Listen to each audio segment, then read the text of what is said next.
Father, may solusyon. Naniniwala ba kayo sa Diyos? Tinatawagan po natin ang isa pa nating panauhin, si Mamu, para po sa kanyang pabibigay ng mga kanyang pahayag. Mamu, palapakan po natin. Isa pong negosyante, isang vlogger at media influencer. Muli, palapakan po natin si Ginang Mamu. Magandang hapon sa inyong lahat. Sa pamilya, ang negosyo ko ay construction.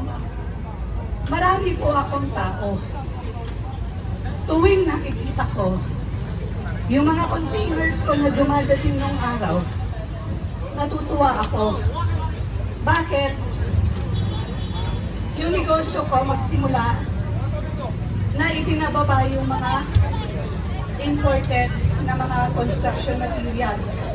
Sinong naghahawling nun? Mga manggagawa. Natutuwa ako kasi nakakatulong ako sa tracking, sa hauling. Pagkatapos nun, ginagawa ang building. Alam nyo, ang construction, ang makikita nyo muna, ginapin ko ang mga lupa. Pangit, ugly, mabaho, maalikabok, napaka hindi komportableng puntahan. Dahil under construction.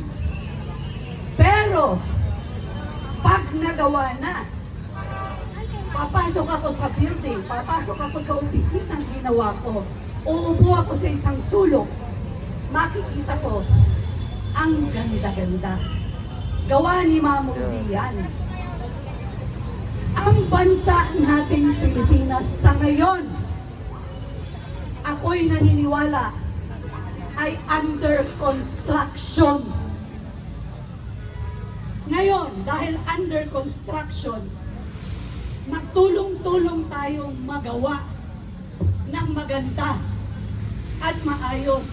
Kaya tayo nandito para malaman ninyo kung ano ba ang totoong estado ng gobyerno natin.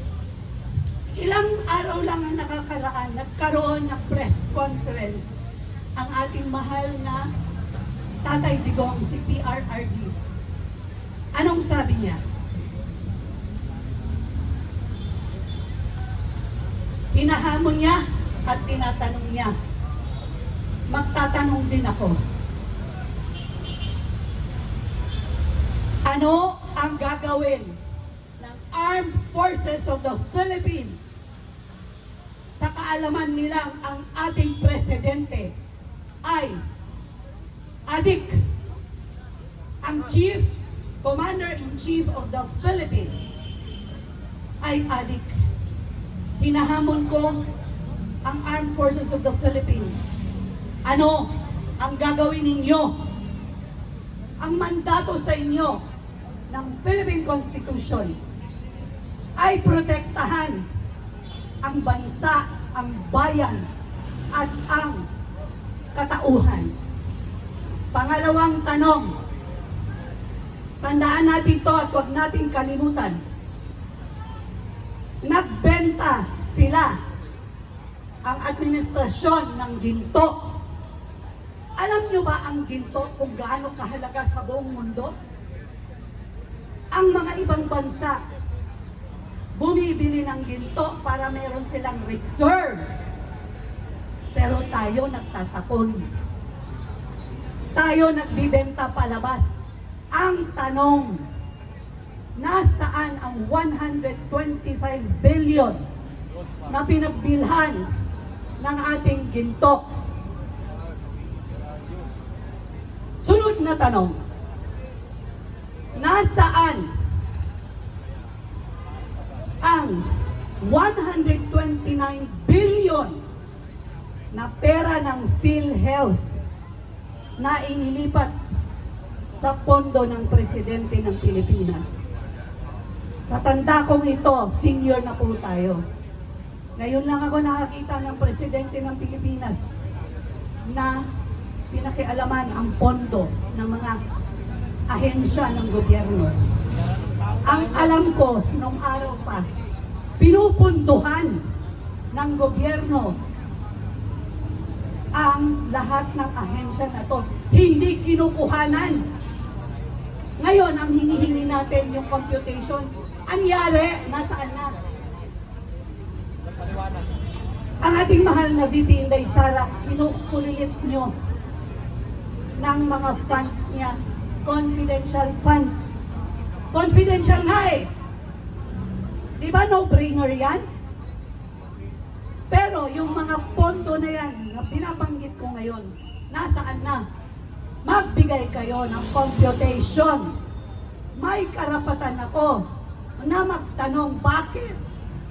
Dahil ako ay nagbabayad ng wastong taxes sa bayan na ito. 22 years na ang negosyo ko, nagbabayad ako ng import duties and taxes. Ang mga tao ko nagbabayad lahat. Pangalawa, yung mga pera ng GSIS, BSWD, SSS, nasaan na? Anyari? Di ba nakakagalit? Ang sabi ng mga kaibigan ko sa social circle, Mamo, ang tapang mo dahil lumabas ka, nagpapakita ka. Ang sabi ko, pag hindi ko ginawa yun, sinong gagawa? Ang sabi nyo, matapang ako. Bakit ako lang? Hindi ba dapat kayo rin? Kayo? Kayo? Yung nanonood sa akin, huwag kayong basta nanood. Lumabas kayo. Magsalita kayo. Lumaban kayo. Hindi lang ako. Hindi ba? Nandito tayo ngayon, naiinitan. Baka maulanan pa. Napapagod, naglakad. Tayo lang ba? There are more than 120 million Filipinos. Kami po ay nakikipaglaban para sa inyo. Huwag niyo pa kami i-bash dahil kahit nandun kayo sa administrasyon, ang mga anak ninyo at kaapo-apuhan ninyo ang makikinabang dito sa pinag-uusapan at ipinaglalaban natin. Tama? Tama? Nakakagalit, hindi ba? Kung titignan ninyo, parang napaka-hopeless natin dahil bakit? Sa kanila ang lahat ng pera eh. Ni-rape na nila ang kaban ng bayan. Wala nang matitira, ang sabi nga. Pero alam nyo, merong solusyon dyan. Father, may solusyon. Naniniwala ba kayo sa Diyos? Itaas ang kamay ng mga naniniwala sa Diyos. Alam nyo bang hindi natutulog ang Diyos? Siya ay nakikinig sa atin. At kahit hindi kayo nagsasalita, nakikita niya ang puso ninyo. Yung mga naghihirap, si Attorney Sulaika Lopez, si Attorney Acosta, walang kasalanan. Ang mahal nating VP Inday Sara, walang kasalanan. Pinipersecute sila. Wala silang nagawang masama. Pero ginagawa silang demonyo. Pero nakikita ng Diyos yan. Hindi natutulog ang Diyos. At ang pangwakas ni Mama Wi sa inyo, may hihilingin ako sa inyo. Pagbibigyan niyo ba ako? Pagbibigyan niyo ba ako? Pwede ba kayong sumunod?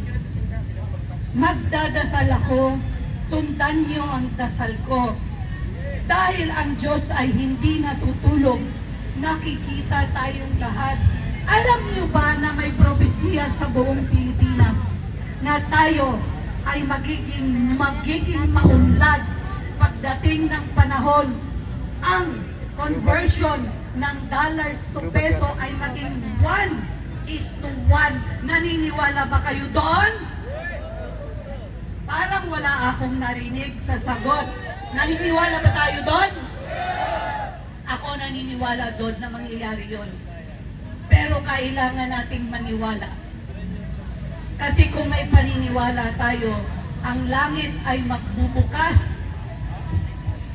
Kahit isa, dalawa, tatlo, ang maniniwala, magbubukas ang langit. Nang dahil dyan, tayo ay manalangin. Tayo ay manalangin. Abba Father, we thank you po dito sa araw na ito ni God Andres Bonifacio. Maraming salamat dito sa pagtitipon na to. Abba Father, naniniwala ako na i-bless mo lahat. Hindi lang yung mga nandito, kundi lahat ng Pilipino na naniniwala na meron at merong pag-asa ang Pilipino, mga Pilipino at Pilipinas. Lord,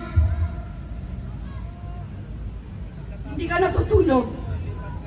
Nakikita mo ang paghihirap ng mga tao mo. Abba Father, have mercy upon us. Lord, clip the wings of the wicked. Clip the wings of the demons. Clip the wings of Jezebel living in Malacanang. I believe, Lord, it's just a matter of time. Konting panahon, ang gagawin ng Diyos, siya ay kikilos. Kikilos at kikilos ang Diyos. Abba Father, bigyan niyo po ng lakas ang buong Pilipinas. Pero bago po yan, Father, right now, I ask you to forgive each and every one of us. Father, you sent your only Son, begotten Son, Jesus, to die for all of us. Not just the Filipinos, but the whole of humanity. You gave us your most precious Son to die for us. So lahat po ng kasalanan namin ay inilibing na rin po. Lord, you will never leave us nor forsake us in this time. You will make way when there seems to be no way. Ang sabi nga kahapon ng pare, na ang mga Israelites nung nakipaglaban at nagdasal, isang pana lang ang pumatay sa isang hari na demonyo at hindi naniniwala sa Diyos. Isang pana lang. Lord, we believe that you will give us your suddenlies. Lord, I thank you that all of us Filipinos will come on our bended knees to praise you, to ask for your name, to call upon your name, and that this nation will call upon the name of Jesus. Jesus, Jesus. You're the only name. You're the only name. You're the only name that we will worship. We will worship you, Lord. So, Father, bless us indeed. Enlarge our borders. Put your hands over us, Father. Deliver us, Lord, from the schemes of the enemies. And you know their name. And, Father, as a people, let us cause no pain to the others. And that is my prayer. At tayong lahat ay sasabihin, Amen at Amen. At sa aking pagwawakas, maraming salamat sa inyo at ito ang masasabi ni Mama V na sabayan ninyo ako. Duterte! Duterte! Duterte! Duterte! Maraming salamat sa inyong lahat.